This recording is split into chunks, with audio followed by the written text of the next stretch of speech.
संघर्ष एक ऐसा हिस्सा है हमारे जीवन का जो अपना समय और स्थान दोनों स्वयं से निर्धारित करता है और हम चाहें या न चाहें वो अपने समय और निश्चित तिथि के अनुसार हमारे जीवन में दाखिल भी हो जाता है। हम इस दौर के लिए तैयार हो या न हो वो हमारे सामने आ ही जाता है। एक बात तो समझ में ही नहीं आती है कि जीवन में संघर्ष है या संघर्ष ही जीवन है। खैर जो भी हो, दुनिया का प्रायः 100% इंसान इस दौर से गुजरना तो नहीं चाहता है। वो नहीं चाहता है कि यह दौर हमारे जीवन के आसपास भी आए। वो नहीं चाहता है कि हमें इस तरह के संघर्ष के दिन को काटना पड़े।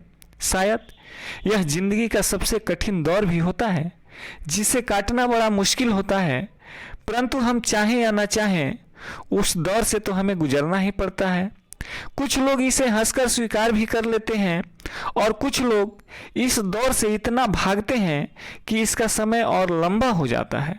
खैर जो भी हो, धरातल पर जो भी इंसान आया है उसे इस दौर से गुजरना होगा, चाहे वो इसके लिए तैयार हो या न हो।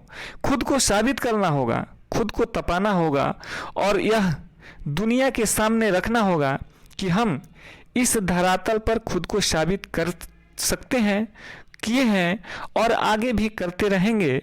जीवन के किसी भी तरह के एग्जाम के लिए हम तैयार हैं, न कि तैयार हैं, हम उससे पास होने के लिए भी पूर्णतः दक्ष हैं।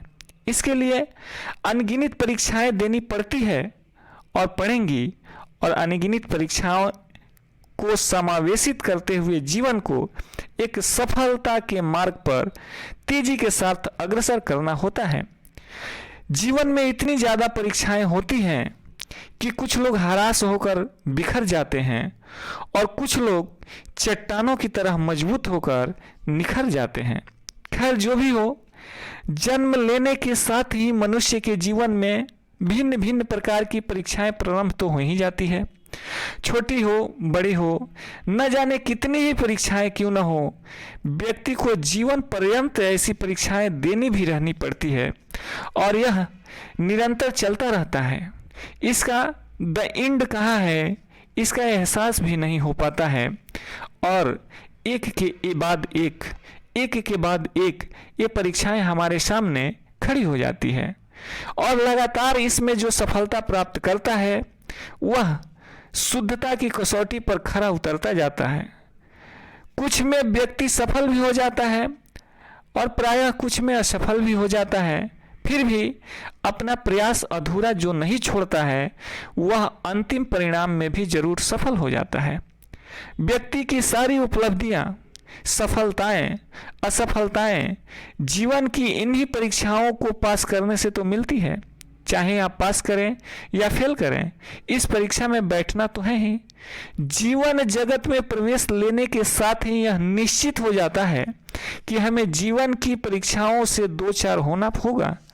जैसे एक विद्यार्थी के विद्यालय में प्रवेश लेने के साथ ही तय हो जाता है कि उसके सम्मुख प्रश्न पत्र आएंगे। इनमें कुछ प्रश्न कठिन, कुछ सरल भी होंगे। विद्यार्थी सरल प्रश्नों को देखकर खुश हो जाता है और कठिन प्रश्नों को देखकर दुखी हो जाता है, पर इससे प्रश्नों की कठिनता न घटती है और न ही सहज प्रश्न कठिन होते हैं। यदि वह इन कठिन प्रश्नों को देखकर परेशान हो जाता है तो इससे प्रश्नों की कठिनाई घटती तो नहीं है, बशर्ते छात्र अपना मानसिक संतुलन खो देता है, डिप्रेशन में चला जाता है और उसकी स्टेबिलिटी भी घट जाती है, उसकी स्टेमिना भी घट जाती है, उसकी एबिलिटी भी कमज़ोर हो जाती है और असफल होने की आशंका जोर पकड़ने लगती है। इसके विपरीत यदि वह शांतचित्त होकर प्रश्नों को हल करने का प्रयास करेगा तो उसकी सहायता संभवतः हर कोई करेगा, हर तरह की परिस्थितियां करेंगी, हर तरह का माहौल अनुकूल मिलेगा। लेकिन वह विचलित हो जाएगा तो सभी माहौल प्रतिकूल हो जाएंगे, उसके सुगम रास्ते भी और कठिन हो जाएंगे वैसे ही ठीक जैसे एक स्टूडेंट कठिन प्रश्नों को देखकर विचलित हो जाता है, विचलित होते ही उसके सारे मार्ग अवरुद्ध हो जाते हैं, उसके मन से नियंत्रण हट जाता है, उसके ध्यान भंग हो जाते हैं, उसकी कैपेबिलिटी खत्म हो जाती है, उसकी एबिलिटी खत्म हो जाती है और वह अपने रिस्पॉन्सिबिलिटी से भटक जाता है। ठीक ऐसे ही मनुष्य के जीवन में भी होता है।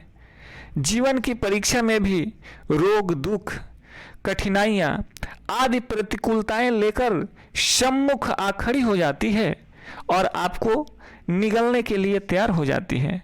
यदि आप मन छोटा करके खुद को सिकुड़ लेंगे तो उसे निगलने में और आसानी ही हो जाएगी ना।